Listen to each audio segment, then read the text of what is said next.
નમસ્કાર વિદ્યાર્થી મિત્રો, હું વિનોદ હુલાણી એસએન વિદ્યાલય દ્વારા સંચાલિત ઈ લર્નિંગ પ્રોગ્રામમાં આપ સૌનું હાર્દિક સ્વાગત કરું છું। આજે આપણે નવા ચેપ્ટરની શરૂઆત કરીએ છીએ। તો ચેપ્ટર નંબર 12 છે આપણા માટે વર્તુળ સંબંધિત ક્ષેત્રફળ। વર્તુળ સંબંધિત ક્ષેત્રફળ જેનો ગુણભાર 4 માર્ક છે। હવે આ ચેપ્ટર માટે વર્તુળ સંબંધિત માહિતીઓ એટલે કે વર્તુળની સાથે જોડાયેલા અમુક બાબતો કે વર્તુળમાંથી બનતો લઘુ વૃત્તખંડ, ગુરુ વૃત્તખંડ, લઘુ વૃત્તાંશ, ગુરુ વૃત્તાંશ, લઘુચાપ, ગુરુચાપ, આ બધાને લગતા સૂત્ર, કોને લઘુ વૃત્તાંશ કોને લઘુ વૃત્તખંડ કહેવાય એ બધી માહિતી અને એના દ્વારા બનેલા આકારોનું ક્ષેત્રફળ શોધવાનું એ આપણે આ ચેપ્ટરમાં શીખવાનું છે। પરંતુ એની શરૂઆત કરીએ એ પહેલા થોડી માહિતી આપણે વર્તુળ માટે મેળવી લઈએ। તો કે વર્તુળમાં વ્યાસ, ત્રિજ્યા, વર્તુળનો પરિઘ, વર્તુળનું ક્ષેત્રફળ, અર્ધવર્તુળ હોય તો શું કરવું, કંકણાકાર પ્રદેશ કોને કહેવાય એ બધું પહેલા થોડું જાણી લઈએ। चलो હવે એની શરૂઆત કરીએ।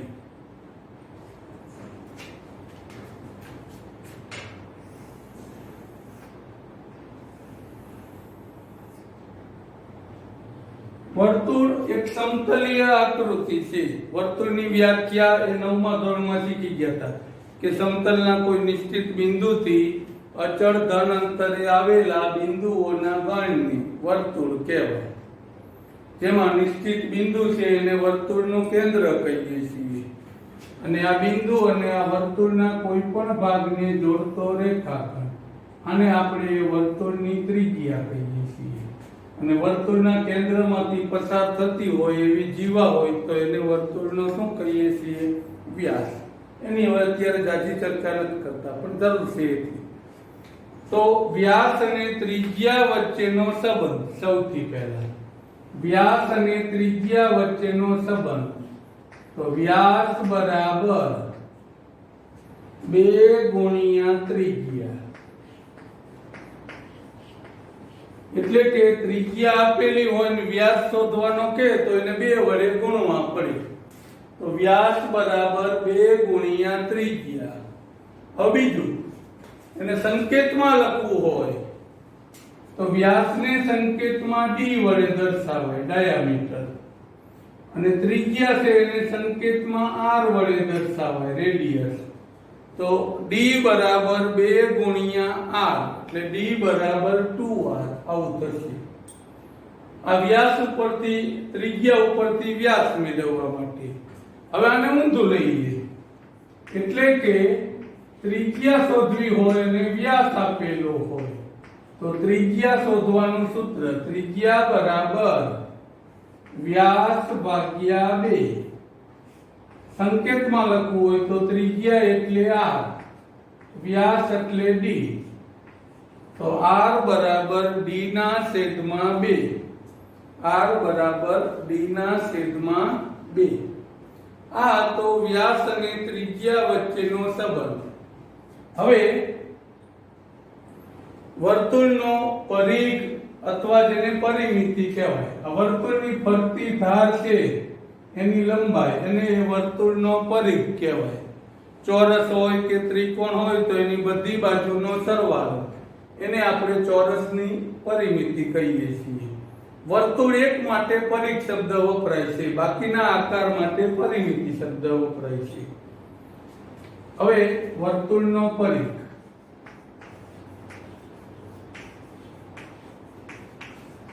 અથવા જેને આપણે વર્તુળની પરિમિતિ પણ કહી શકાય, પરિઘ કો કે પરિમિતિ બંનેનો અર્થ સરખો। તો વર્તુળની ફરતી સપાટીનું માપ એટલે એનો પરિઘ શોધવાનું સૂત્ર 2πr, પરિઘ શોધવાનું સૂત્ર 2πr અથવા ત્રિજ્યા આપી હોય તો આ સૂત્રનો ઉપયોગ કરશું, પણ ઘણી વખત વ્યાસ આપ્યો હોય ખાલી પરિઘ શોધવાનો કીધો હોય તો ઘણા એવું કરે પહેલા વ્યાસ ઉપરથી ત્રિજ્યા શોધે પછી આમાં કિંમત મૂકે. પણ એના કરતા સીધું મૂકવું હોય તો આ 2r છે તો 2r એટલે આપણા માટે શું થઈ જાય d. તો તમે સીધું નવું સૂત્ર આવું પણ બનાવી શકો પરિઘનું પાઈ d, પાઈ ગુણ્યા d. 2r ની જગ્યાએ વ્યાસ d મૂકી દીધો. આમ પરિઘ શોધવાનું સૂત્ર 2πr અથવા પાઈ d. હવે વર્તુળનું ક્ષેત્રફળ, ક્ષેત્રફળ એટલે એનાથી આ ઘેરાયેલો પ્રદેશ. તો વર્તુળનું ક્ષેત્રફળ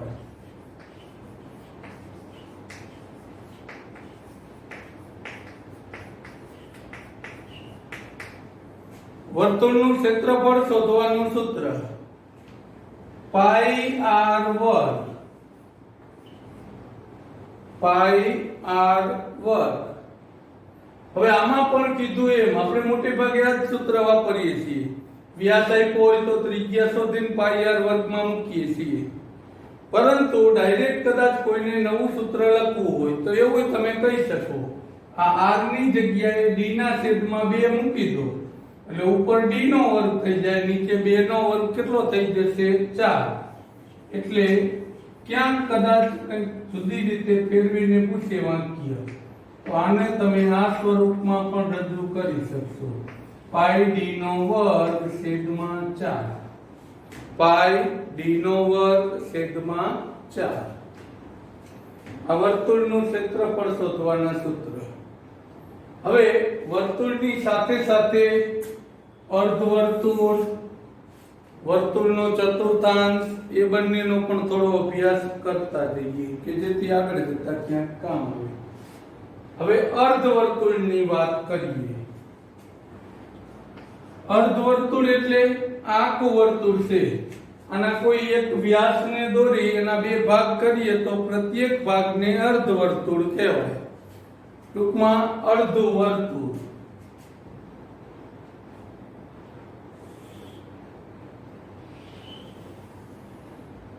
અર્ધવર્તુળ થઈ જશે. વર્તુળના વ્યાસ દ્વારા વર્તુળના 2 ભાગ થાય એમાંનો એક ભાગ એને આપણે શું કહીએ છીએ અર્ધવર્તુળ. હવે આ અર્ધવર્તુળ માટેના સૂત્ર જેમ આમાં વર્તુળ માટેના હતા એવા અર્ધવર્તુળ માટે લખીએ.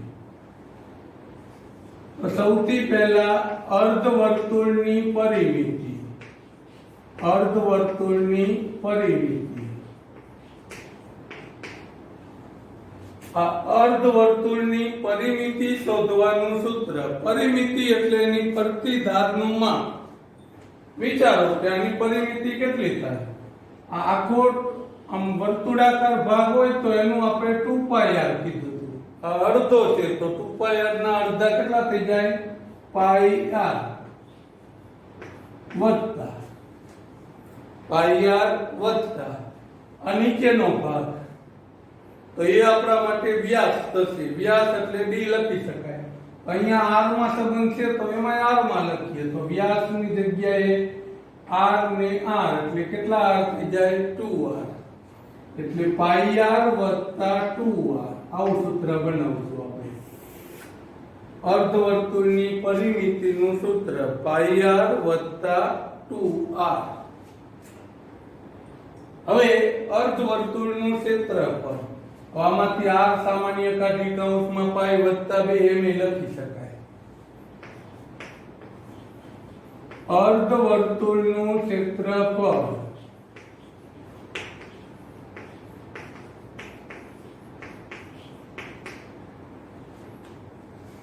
હવે આખા વર્તુળના ક્ષેત્રફળનું સૂત્ર હતું પાઈ r વર્ગ.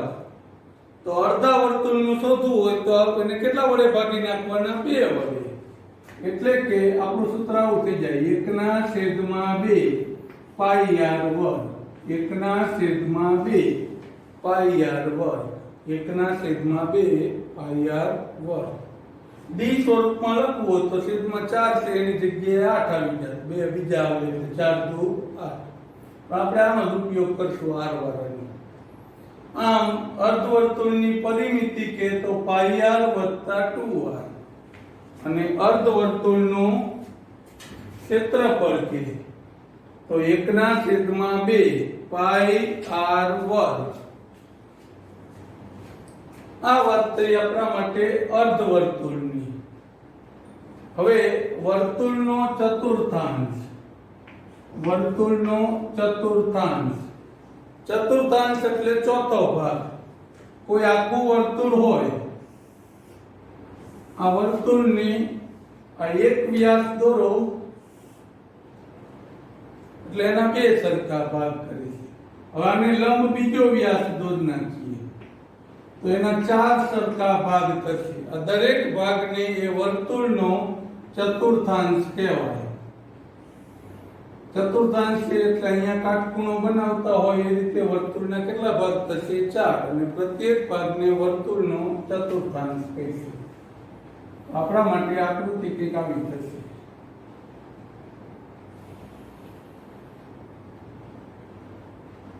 આ આપણા માટે ત્રિજ્યા થશે. હવે વર્તુળનો ચતુર્થાંશ, તો આના માટે આ બે સૂત્ર, વર્તુળ ચતુર્થાંશની પરિમિતિ અને એનું ક્ષેત્રફળ. વર્તુળના ચતુર્થાંશની પરિમિતિ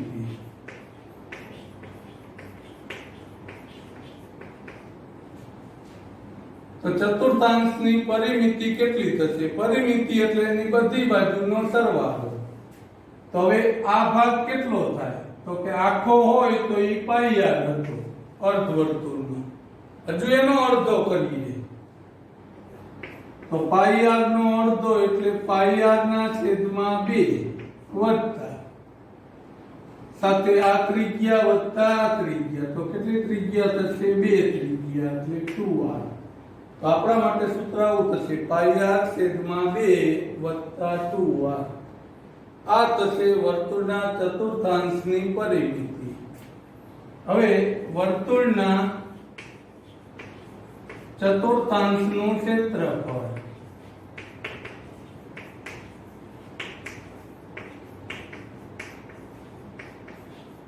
આમાં તો સીધું જ આખા વર્તુળના ક્ષેત્રફળનું સૂત્ર હતું પાઈ r વર્ગ.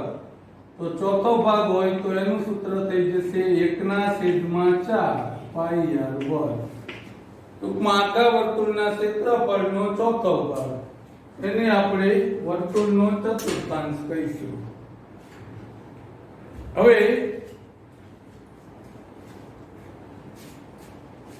કંકણાકાર પ્રદેશનું ક્ષેત્રફળ. કંકણાકાર પ્રદેશનું ક્ષેત્રફળ. તો કંકણાકાર પ્રદેશ કોને કહીશું અને એનું ક્ષેત્રફળ?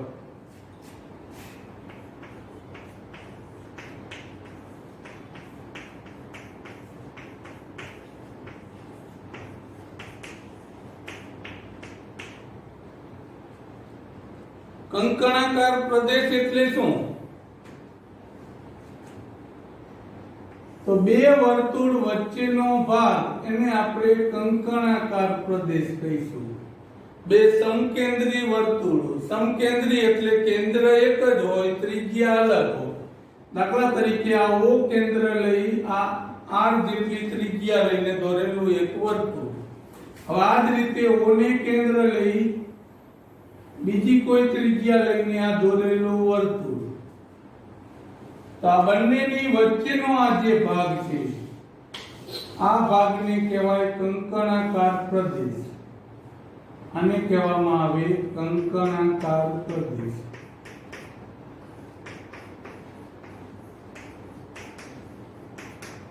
આપણે બેને એક સાથે ભેગું કરી એના સંબંધ દર્શાવતું સીધું સૂત્ર લખીએ છીએ. એમ ન કરવું હોય તો તમે આમ કરી શકો: મોટા વર્તુળના ક્ષેત્રફળમાંથી નાના વર્તુળનું ક્ષેત્રફળ બાદ કરીશું. મોટા વર્તુળના ક્ષેત્રફળમાંથી નાના વર્તુળનું ક્ષેત્રફળ બાદ કરીશું. હવે આ મોટી ત્રિજ્યા છે એને હું કેપિટલ R વડે દર્શાવી દઉં. નાની ત્રિજ્યા છે એને હું સ્મોલ r વડે દર્શાવી દઉં. તો હવે કંકણાકાર પ્રદેશનું ક્ષેત્રફળ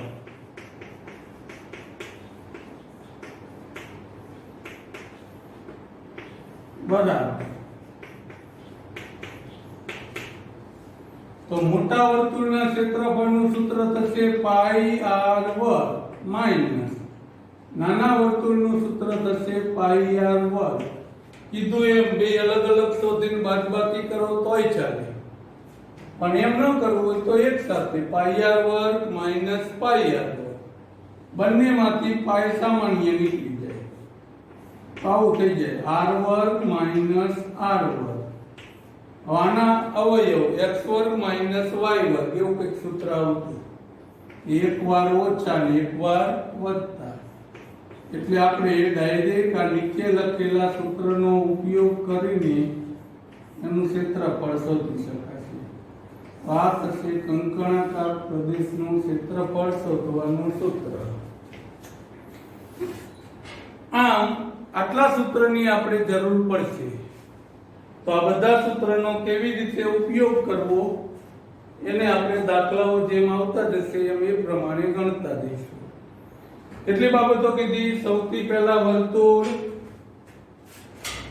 વ્યાસ, ત્રિજ્યા, વર્તુળનો પરિઘ, વર્તુળનું ક્ષેત્રફળ, પછી અર્ધવર્તુળની પરિઘ, અર્ધવર્તુળનું ક્ષેત્રફળ, વર્તુળનો ચતુર્થાંશ, એનું ક્ષેત્રફળ, એની પરિમિતિ, અને છેલ્લે કંકણાકાર પ્રદેશનું પરિઘ અને કંકણાકાર પ્રદેશનું ક્ષેત્રફળ. તો આ બધી બાબતોનો હવે આપણે દાખલાઓમાં ઉપયોગ કરતા જઈશું. આટલા સૂત્ર આપણે યાદ રાખીશું. હવે આપણે દાખલાની શરૂઆત કરીએ.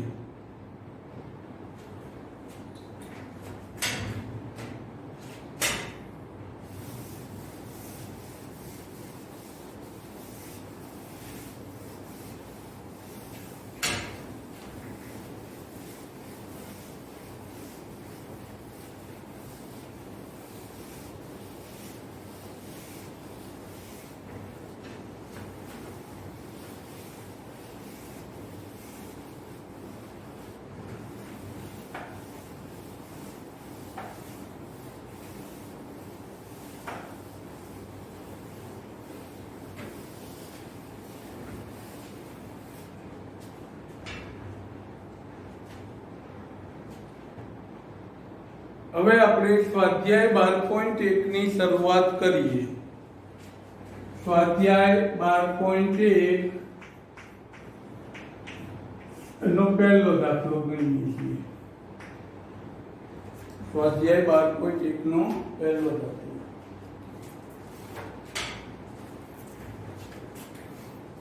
કે બે વર્તુળની ત્રિજ્યા 19 સેમી અને 9 સેમી છે.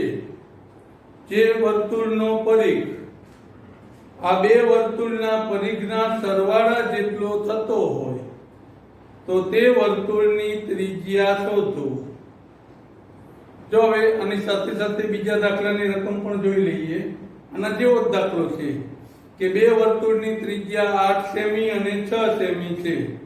જે વર્તુળનું ક્ષેત્રફળ આ બે વર્તુળના ક્ષેત્રફળના સરવાળા જેટલું થતું હોય તે વર્તુળની ત્રિજ્યા શોધો. એકમાં ક્ષેત્રફળ કીધું છે ને એકમાં શું કીધું છે? પરિઘ.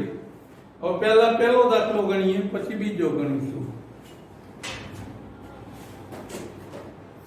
ટૂંકમાં એવું કહેવા માંગે છે કે બે વર્તુળ આપેલા છે આપણને. એક વર્તુળની ત્રિજ્યા 19 સેમી છે અને બીજા વર્તુળની ત્રિજ્યા આપેલી છે 9 સેમી. હવે આ વર્તુળનો પરિઘ અને આ વર્તુળનો પરિઘ, પરિઘ એટલે એની પરિમિતિ, એનો સરવાળો જેના જેટલો થતો હોય એવું એક ત્રીજું વર્તુળ છે. તો આપણે આ ત્રીજા વર્તુળની ત્રિજ્યા શોધવાની છે. ત્રીજા વર્તુળની આપણે શું શોધવાની છે? ત્રિજ્યા. આવો દાખલો એક ક્ષેત્રફળ માટે આપેલો છે. તો આનો અર્થ એવો થયો કે આ મોટા વર્તુળનો પરિઘ એ નાના બે વર્તુળના પરિઘના સરવાળા જેટલો થશે. તો હવે આ બંનેના પરિઘનો સરવાળો મોટા વર્તુળના પરિઘ જેટલો થશે. તો સૌથી પહેલા આપણે પહેલી જે ત્રિજ્યા છે એને હું R1 કહી દઉં. R1 આપ્યો છે 19 સેમી. બીજા વર્તુળની જે ત્રિજ્યા છે એને R2 કહી દઉં, તો એ આપેલી છે આપણને 9 સેમી. પહેલા વર્તુળની ત્રિજ્યા R1 બરાબર 19 સેમી, બીજા વર્તુળની ત્રિજ્યા R2 બરાબર 9 સેમી. આ બંનેના પરિઘ જેટલો પરિઘ થતો હોય એવા બીજા વર્તુળની ત્રિજ્યા આપણે શોધવાની છે.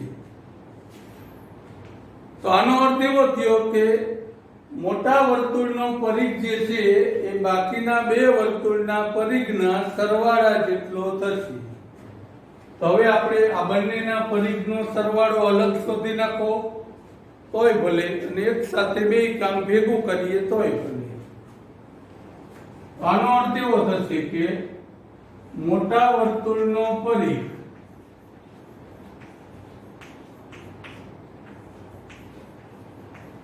બરાબર પહેલા વર્તુળનો પરિઘ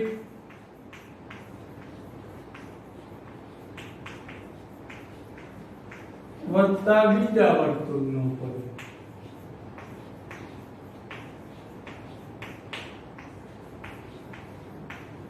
તો બંનેના પરિઘના સરવાળા જેટલો એ મોટા વર્તુળનો પરિઘ થાય છે. આવો સંબંધ આપણને રકમમાં આપેલો હતો. હવે કોઈ પણ વર્તુળના પરિઘનું સૂત્ર હતું 2πr. તો આનું સૂત્ર થશે 2πr, કારણ કે એને આપણે કેપિટલ R ધારેલું છે.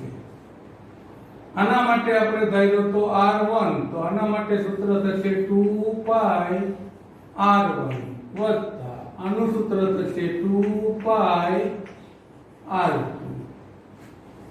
કીધું તો એમ પાઈ નો ઉલ્લેખ ન કરેલો હોય તો 22/7 લઈશું, અને કીધું હોય એ પ્રમાણે 3.14.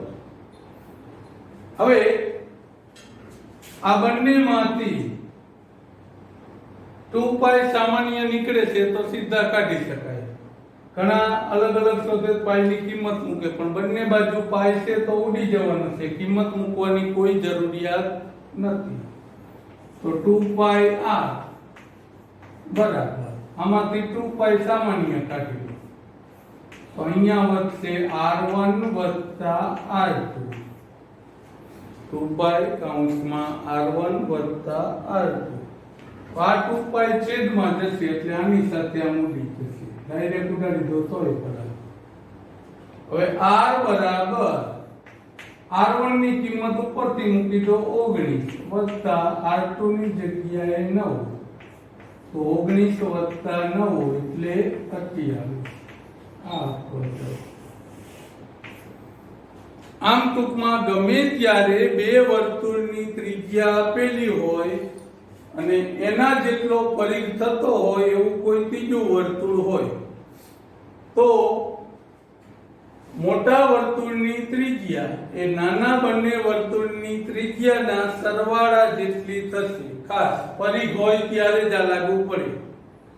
હવે કદાચ અહીંયા 19 ને 8 ની જગ્યાએ એવું કીધું હોત કે એક વર્તુળની ત્રિજ્યા 15 છે, બીજા વર્તુળની ત્રિજ્યા 7 છે, તો બંનેના પરિઘ જેટલો પરિઘ થતો હોય એવા વર્તુળની ત્રિજ્યા તો ડાયરેક્ટ ટૂંકી દીધી, સીધો બેયનો શું કરી નાખવાનો સરવાળો. પણ આવું ક્યારે કરી શકાય? પરિઘ હોય ત્યારે જ. ક્ષેત્રફળ હોય તો આવું થતું નથી. ક્ષેત્રફળમાં આ રીતે બે ભેગા નથી થતા, એનું ખાસ ધ્યાન રાખવું. સીધો સરવાળો એમ. હમણાં દાખલો કરશું એટલે ખબર પડી જશે. જેમ આમાં આના સરવાળા જેટલો જવાબ આવ્યો એવું એમાં નહીં થાય. આપણે બીજો દાખલો ગણીએ.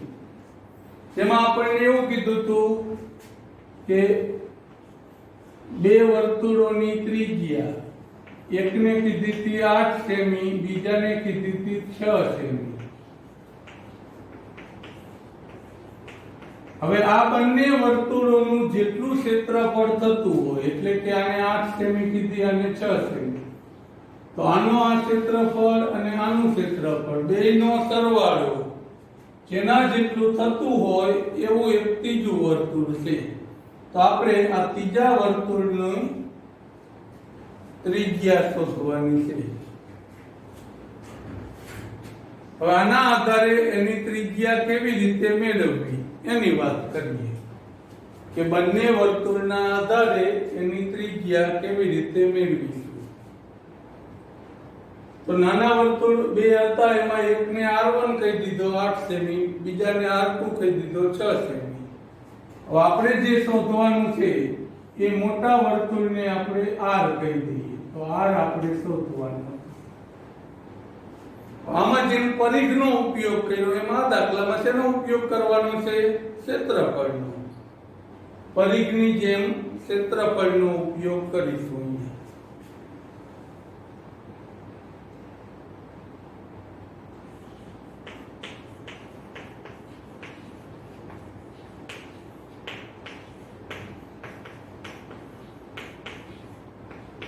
એટલે કે આ બનતું નવું જે મોટું વર્તુળ છે એનું ક્ષેત્રફળ એ આ બંને વર્તુળના ક્ષેત્રફળના સરવાળા જેટલું છે. તો મોટા વર્તુળનું ક્ષેત્રફળ બરાબર પહેલા વર્તુળનું ક્ષેત્રફળ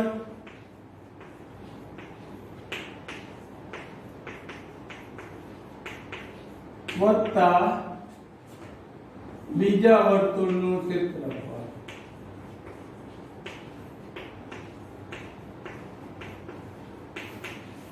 મોટા વર્તુળનું ક્ષેત્રફળ બરાબર પહેલા વર્તુળનું ક્ષેત્રફળ વત્તા બીજા વર્તુળનું ક્ષેત્રફળ. તો વર્તુળના ક્ષેત્રફળનું સૂત્ર હતું પાઈ r વર્ગ. અહીંયા r કેપિટલ ધાર્યો છે એટલે r કેપિટલ લખ્યો. પહેલા વર્તુળ માટે r1 હતો તો પાઈ r1 નો વર્ગ. બીજા વર્તુળ માટે પાઈ r2 હતો તો r2 નો વર્ગ. અગાઉ કહ્યું હતું એમાં બેયમાંથી પાઈ સામાન્ય નીકળે એટલે પાઈ ઉડી જશે. પાઈની કિંમત મૂકવાની જરૂર નથી. આપણા માટે આવું થઈ જશે r વર્ગ બરાબર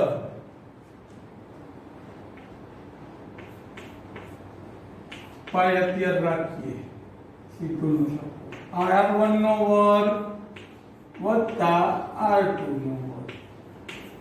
પાઈ સામાન્ય કાઢ્યા, હવે ઉડાડી દઈએ, એક પદ વધારી. આ પાઈ ગુણાકારમાં, આ બાજુ આવે તો ભાગાકારમાં.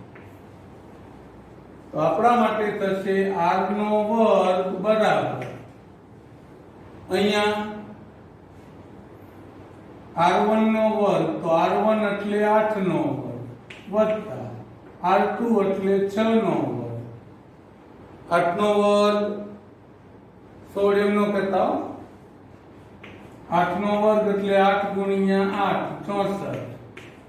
6 નો વર્ગ 6 ગુણ્યા 6 એટલે 36. તો 64 વત્તા 36 એટલે 100 થશે. આમ r વર્ગ નો જવાબ 100 આવશે.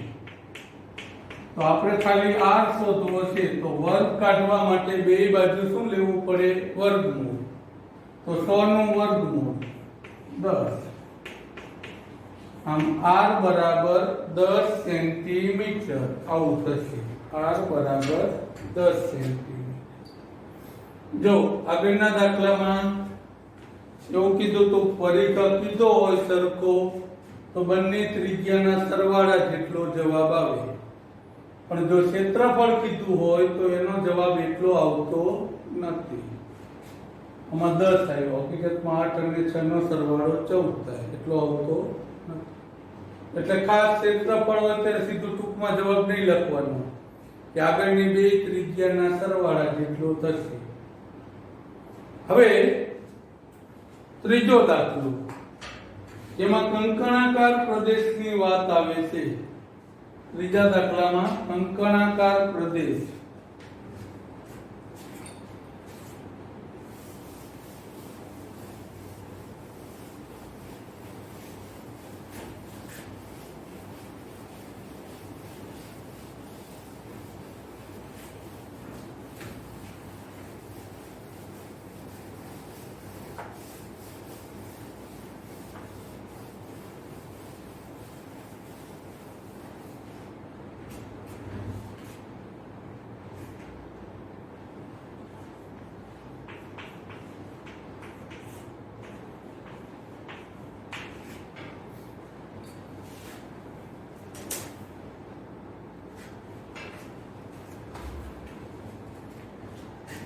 આકૃતિમાં તીરંદાજીનું લક્ષ્ય કેન્દ્રની બહારના ભાગ તરફ સોનેરી, લાલ, ભૂરું, કાળું, સફેદ એમ 5 વિભાગોમાં ગુણ લક્ષણ દર્શાવે છે. ગુણની ગણતરી માટે સોનેરી રંગ દ્વારા દર્શાવાતો પ્રદેશ નો વ્યાસ 21 સેમી છે. દરેક વિભાગની પહોળાઈ 10.5 સેમી છે. તો ગણતરી કરવાના 5 પ્રદેશ પૈકી પ્રત્યેકનું ક્ષેત્રફળ શોધો. હવે વ્યાસ આપ્યો છે 21 અંદરના ભાગનો અને પછી દરેકની પહોળાઈ 10.5 સેમી છે. ટૂંકમાં આવું કહેવા માંગે છે કે આ જે પહેલું વર્તુળ છે અંદરનું, આની ત્રિજ્યા વ્યાસ આપ્યો છે 21, આનો વ્યાસ કેટલો આપ્યો છે 21. આ છે એ સોનેરી ભાગ છે. એની બહારની તરફ સોનેરી પછી લાલ રંગ આપેલો છે. લાલની ઉપર ભૂરો, એના ઉપર કાળો અને છેલ્લે સફેદ એમ 5 ભાગ આપેલા છે. તો સોનેરી ભાગ અને આ લાલ ભાગ. હવે આ બંને વચ્ચેની પહોળાઈ આ 10.5 આપેલી છે. તો આનો અર્થ એવો થયો કે આની જે ત્રિજ્યા થશે એના કરતા આની ત્રિજ્યામાં 10.5 નો શું થશે? વધારો થશે. હવે આ જો ભાગ શોધવો હોય લાલ ભાગ, તો આ કંકણાકાર પ્રદેશ થઈ જશે. પહેલો એક સોનેરી ખાલી વર્તુળથી મળી જશે. પછી લાલ ભાગ શોધવા માટે કંકણાકાર પ્રદેશ થશે. એટલે આમાંથી આનું ક્ષેત્રફળ શું કરવાનું થશે? 12. હવે ત્રીજો આપ્યું છે ભૂરા રંગનું.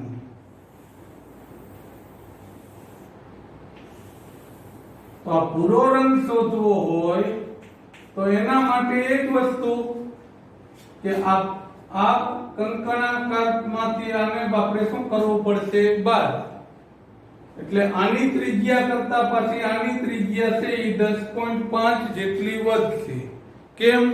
દરેક ભાગની પહોળાઈ 10.5 વધે છે. એના ઉપર આપેલો છે આપણને કાળો રંગ. તો આ ભાગ કીધો છે કાળો.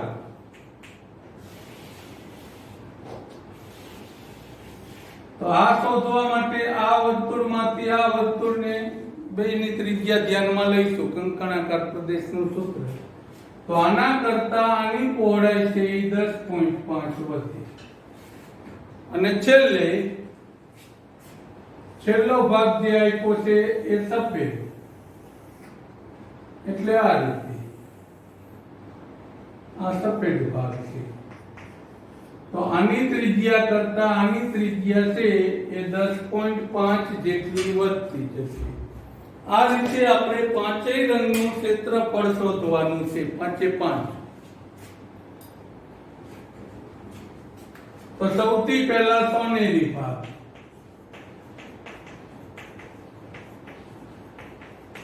જેના માટે વ્યાસ આપેલો છે આપણને 21. તો એની ત્રિજ્યા કેટલી થઈ જશે? r બરાબર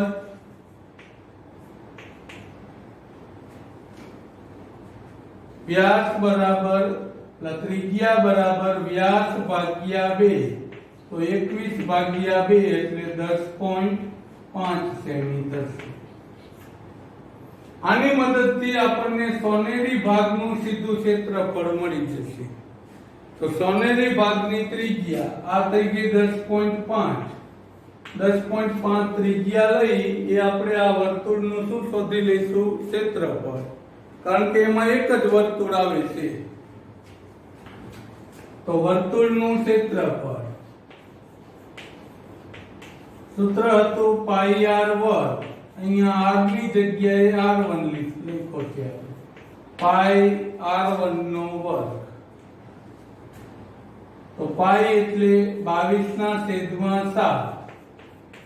r એટલે 10.5. બે વખત લખીશું 10.5.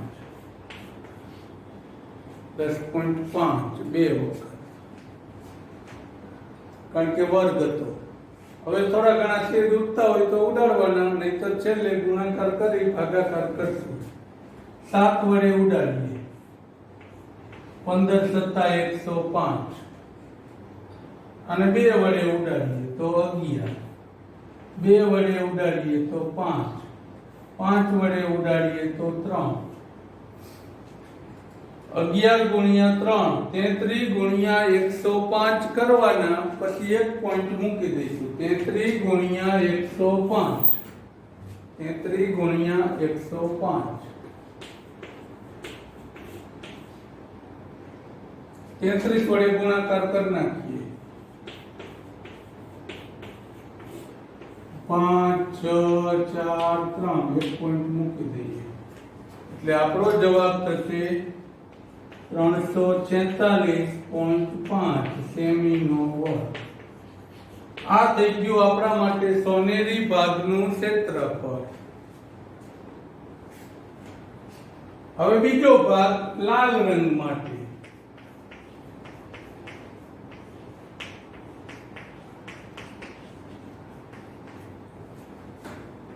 તો લાલ રંગનો ભાગ શોધવા માટે મેં એવું કીધું હતું કે આ વર્તુળમાંથી આનું ક્ષેત્રફળ શું કરવાનું, બાદ. ટૂંકમાં બે જ વર્તુળને ધ્યાનમાં લો તો આ કંકણાકાર પ્રદેશ થઈ જશે, જેના માટે આપણી આ પહેલી ત્રિજ્યા r1 10.5 હતી. તો આ ત્રિજ્યા કેટલી થઈ જાય, તો કે આ 10.5 માં બીજા 10.5 ઉમેરવાના થશે, એટલે 21 થઈ જશે. તો લખી નાખીએ કે લાલ રંગના ભાગ માટે r1 આપ્યો છે 10.5 સેન્ટીમીટર. તો r2 બરાબર આની ત્રિજ્યા વત્તા, ટૂંકમાં એક વખત લખવું તો એમ લખી શકો r1 વત્તા 10.5, એક પદ વધશે પણ સમજાશે સરખું. તો 10.5 વત્તા 10.5 બરાબર 21 થશે. હવે આપણે સીધું સૂત્ર, કંકણાકાર પ્રદેશનું ક્ષેત્રફળ, કંકણાકાર પ્રદેશનું ક્ષેત્રફળ